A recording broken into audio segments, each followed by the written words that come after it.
بسم اللہ الرحمن الرحیم۔ سورۃ البقرہ۔ اعدت للکافرین وبشر الذین آمنوا۔ اعدت للکافرین، یہ اس کو حضرت کیا فرماتے ہیں؟ تخویف، تخویف اخروی منکر، اور جہاں کافرین سے مراد کفر بالقرآن ہے، منکرین قرآن، یہ مستحقین نارے، یہ آ گئی تخویف۔ وبشر الذین آمنوا، بشارت، یہ تو امین قرآن کا انداز ہے، کافروں کے لیے ڈراوا، مومنوں کے لیے بشارت۔ وبشر الذین، اور خوشخبری سنا، الذین، یہ بیان ہے مبشرین کا، کن کو؟ الذین آمنوا، جو ایمان لائے، اصلاح قوت اعتقادیہ، وعملوا الصالحات، اور عمل کرتے رہے نیک، عملوا الصالحات، نیک عمل کر رہے ہیں یا کرتے رہے۔ کیا ہے؟ ان لہم، واسطے ان کے باغات ہیں، تجری من تحتہا الانہار، بہتی ہیں ان باغات کے نیچے، الانہار، نہریں، کلما رزقوا منہا من ثمرۃ، جب کبھی رزق دیے جائیں گے، منہا، اس سے کوئی پھل، رزقن، کھانے کو، قالوا ھذا الذی، کہیں گے یہ وہ ہے، رزقنا من قبل، دیے گئے ہم اس سے پہلے، وہ اتوب ہی، اور لایا جائے گا وہ متشابہن، اس سے ملتا جلتا، بلہم فیہا، اور واسطے ان کے ان باغات میں، ازواج، بیویاں ہوں گی، جوڑے ہوں گے، مطہرات، پاکیزہ، وہم فیہا خالدون، اور وہ ان باغات میں ہمیشہ رہنے والے ہوں گے۔ یہ ہے بشارت۔ اس میں چند چیزیں سمجھو۔ ایک تو ہے مبشر لہم کہہ لو یا مبشرین، وہ کون ہیں؟ جن میں دو وصف ہیں، آمنوا وعملوا الصالحات، عقیدہ، عمل درست، یہ۔ اور دوسرا کیا ہے؟ مبشر بھی، وہ جنت ہے، ان لہم جنات، آگے جنت کے اوصاف ہیں، اوصاف جنت، تجری سے اوصاف جنت، بہتی ہوں گی ان کے نیچے نہریں، باغات کے نیچے نہریں۔ اس کے کیا معنی ہے؟ یہ اچھا وصف ہے، اس کا مطلب ہے کہ وہ باغات نہروں کے اندر ہوں گے، تو پھر تو تم ڈوب جاؤ گے۔ تجری من تحتہا الانہار، ظاہر معنی تو یہ ہے کہ وہ جو باغات ان نیچے سارا پانی ہوگا، پھل لینے جاؤ گے خیر نہیں ہوگی۔ نہیں، کبھی آپ نے دیکھا ہو باغات یوں ہوتی ہیں، او لینے جا رہی ہے، درمیان میں نہریں، یہ جا رہا ہے، وہ جو اوپر ہے وہ جو ملے ہوتے ہیں، یہ معنی ہے تجری من تحتہا الانہار۔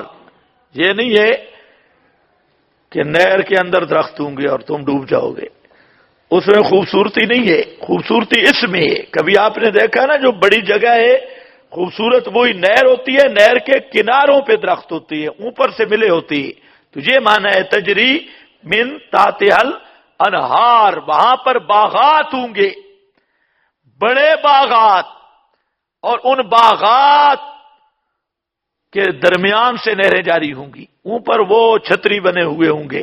یہ ایک عجیب منظر ہے، تجری من تحتہا الانہار کلما رزقوا منہا۔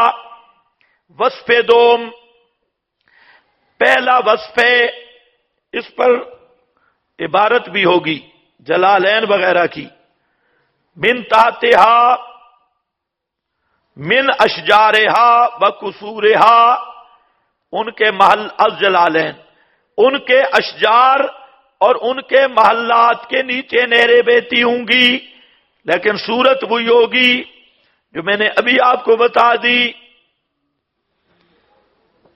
کناروں پر درخت ہوں گے، عجیب منظر ہوگا یہ۔ کلما رزقوا منہا، جب کبھی روزی دیے جائیں گے، منہا ان باغات سے، من ثمرۃ کوئی پھل دیے جائیں گے کھانے کو، رزقن کھانے کو، قالوا ھذا الذی، کہیں گے یہ وہ ہے، رزقنا من قبلو، کہ دیے گئے ہم اس سے پہلے۔ من قبلو کے دو معنی، ایک من قبلو اے فی الدنیا، دوسرا من قبلو اے فی الجنہ۔ جب پھل لائیں گے نا، وہ دیکھیں گے، وہ کہیں گے یار یہ تو ہم نے بڑھانے میں بھی کھائے تھے، وہی کیلے آ گئے، وہی انگور آ گئے، وہی پھل آ گئے، دیکھنے میں جو معلوم ہوں گے، اور جب کھائیں گے تو واہ جی واہ، وہ بڑھانے والے تو پتہ نہیں کتنے مہینے کے بعد ہمیں ملے تھے، ان کی لذت کا اندازہ نہیں ہوگا، مزے کا اندازہ ان کو کھانے پر ہوگا۔ تو اس میں بھی ایک مزہ ہے۔ ایک دوسری بات بھی سمجھے، ایک آدمی نے کبھی انگور نہیں دیکھے زندگی میں، آپ اس کو جیسے انگور بھی دے دیں، جتنے کھٹے بھی ہوں، وہ کہے گا سبحان اللہ،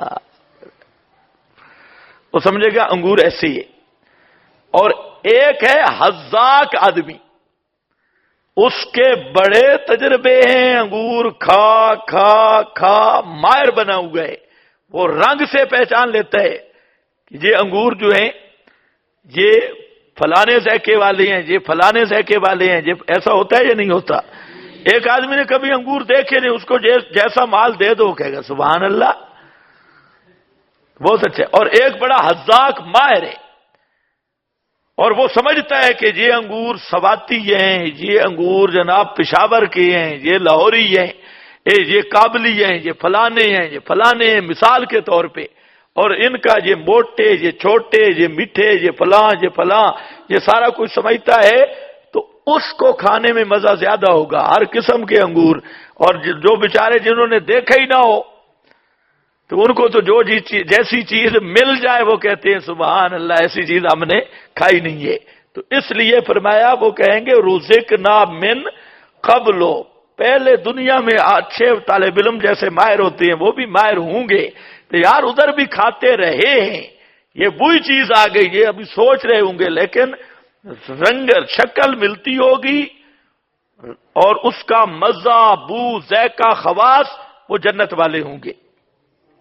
کلما رزقوا منہا من ثمرۃ رزقا قالوا ھذا الذی رزقنا من قبل واتوا یا، جنت میں بیٹھے ہوں گے، ایک ٹوکری آئے گی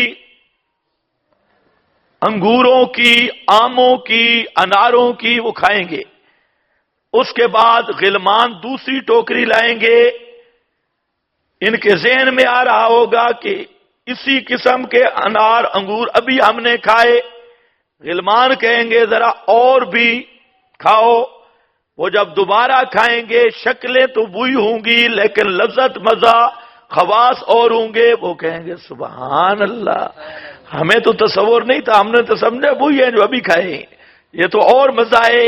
یہ معنی ہے رزقنا، جنت میں، من قبل فی الجنہ، جلالین، وَأُتُوا بِهِ مُتَشَابِهًا، لائے جائیں گے ملتے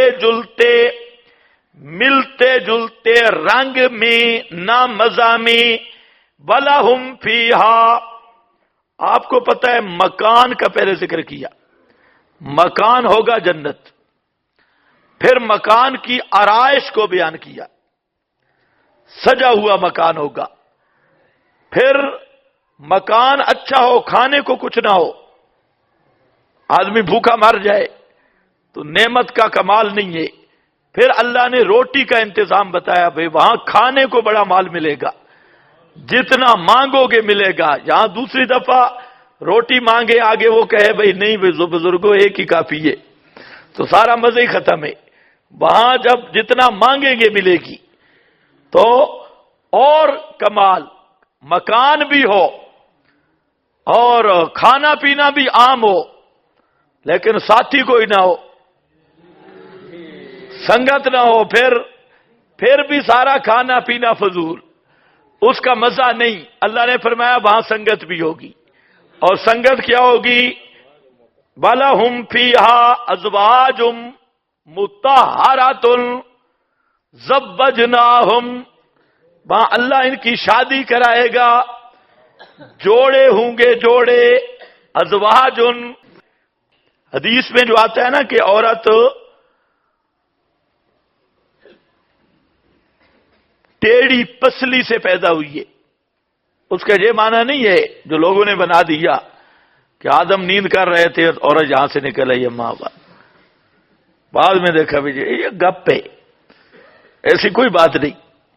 وہ جو حدیث ہے بخاری کی، اس کا معنی اور ہے۔ حضرت قاضی شمس الدین صاحب رحمہ اللہ اس کا معنی کرتے تھے۔ آپ نے پڑھا ہے خلق الانسان من عجل، انسان جلدی سے پیدا ہوا، کیا جلدی انسان کی ماں ہے،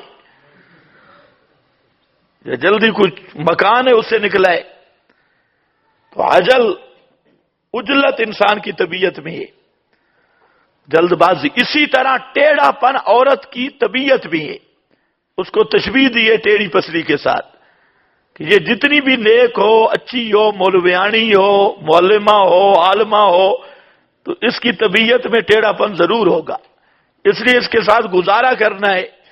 اگر ٹیڑھی اس پسلی کو سیدھا کرو گے پسلی ٹوٹ جائے گی، سیدھی نہیں ہوتی۔ اس لیے آپ بے فکر ہو جائیں، آپ سمجھے بھی 100% میرے مزاج کے مطابق زنانی ہوگی، سوال ہی پیدا نہیں ہوتا،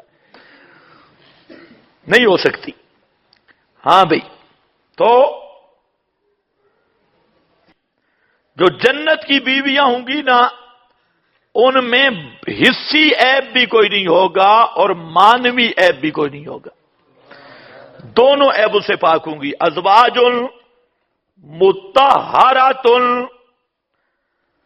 ما یشینہن ازرو المعانی، عام ہے مطہرات، حصی عیبوں سے بھی پاک، مانوی اور باطنی عیوب سے بھی پاک۔ اور یہ ازواج کون ہوں گی؟ ایک تو دنیا والی بیویاں، اگر خامد مواحد ہے، نیک ہے، مولوی ہے، یہ مسئلہ لوگوں کو بتاؤ، اور جب جنت میں جائے گا نا تو بیوی اگر مواحد ہے تو الحق نہ ہے، تو مواحدہ لیکن ہے گناہ گار، تو اس نیک مولوی صاحب کی وجہ سے وہ بیوی کو بھی اللہ کہے گا چلو تو بھی اس کے ساتھ جنت میں چلی جائے۔ من صالح من آبائہم وازواجہم، وہ بھی چلے جائیں گے ساتھ۔ یہ فضیلت لوگوں کو فضائل بتاؤ، بھائی مولویوں کو رشتے دو، طالب مولوی کو رشتہ دو، دنیا میں بھی عیش کرے گی، آخرت میں بھی مولوی ساتھ جنت میں لے جائے گا۔ ہاں بدعتی نہ ہو، نہیں تو جہنم میں ساتھ لے جائے گا۔ ہاں مواحد، اشاعت التوحید کے طالب علموں کو دو، اور اشاعت التوحید کے طالب علم، ہر طالب علم 4 شادیاں کرے،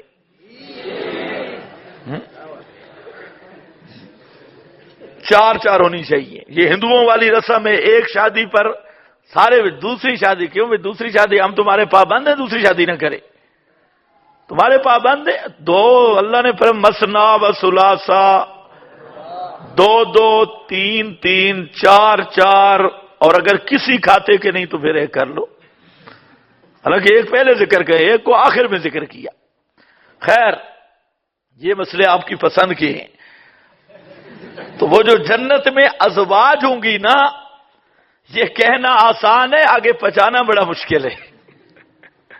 ازواج، یہ جنت میں حوریں بھی ہوں گی، دنیا والی بیویاں بھی ہوں گی۔ یہاں ایک بات سمجھو، یہ جو نیچری فرقہ ہے، سر سید بزرگ بظاہر، اور اس کے جو اخوات مودودی کی عبارتیں بھی ملتی ہیں، مودودی کی عبارتیں بھی ملی ہیں، اگرچہ انہوں نے اس کو زیادہ شو نہیں کیا۔ یہ ایک پورا طبقہ ہے روشن خیالوں کا، یہ کہتے ہیں کہ حوریں کوئی نہیں ہیں، مولوی ایسے حوروں کے لالچ میں ہیں، حورے شورے کوئی نہیں۔ وہ کہتے ہیں حوریں جو ہیں یہ انگریزوں والی لڑکی ہیں، یہ ایک۔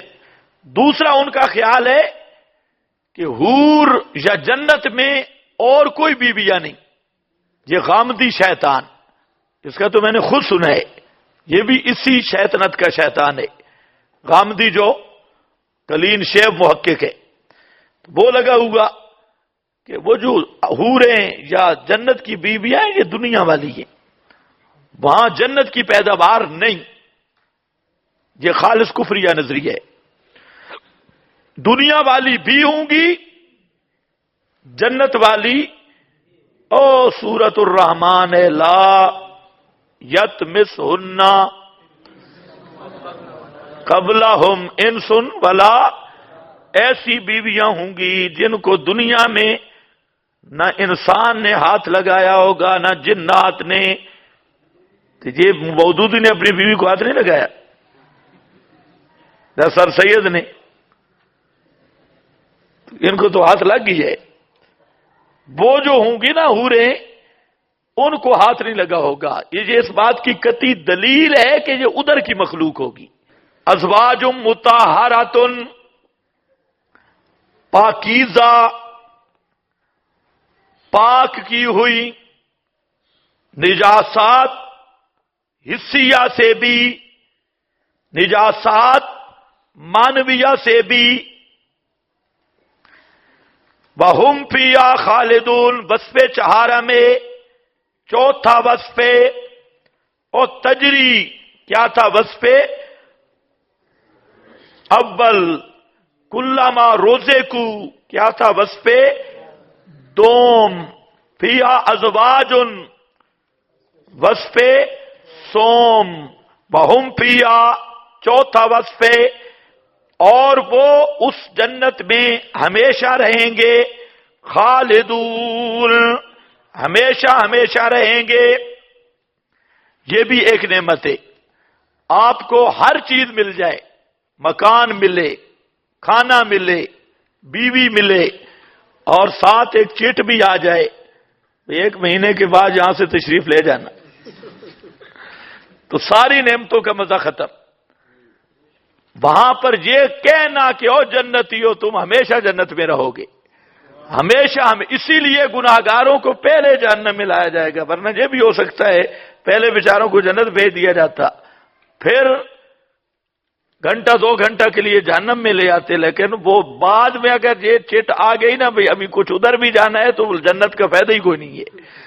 تو انسان چاہتا ہے تعبید، خلود، تو وہاں پر یہ اعلان ہوگا ہم فیہا خالدون، اللہ فرمائیں گے او میرے جنتی بندو، دیکھو جنت اور جہنم کے کنارے پر ایک دمبا لایا جائے گا، مینڈھا، اعلان ہوگا او جنتیوں جہنمیوں دیکھ لو یہ موت آ گئی ہے، موت کی شکل ہوگی مینڈھے کی، اور جنت جہنم کی سرحد پہ اس کو ذبح کر دیا جائے گا، سب دیکھیں گے جنتی جہنمی آج موت پہ موت آ گئی، موت ذبح ہو گئی، یہ اس کی صورت مثالی ہوگی۔ اور پھر اللہ فرمائیں گے کہ او جنت والو تم ہمیشہ ہمیشہ جنت میں رہو گے، کبھی موت بھی نہیں، فوت بھی نہیں، خروج بھی نہیں، وَهُمْ فِيهَا خَالِدُونَ، اللہم اجعلنا منہم۔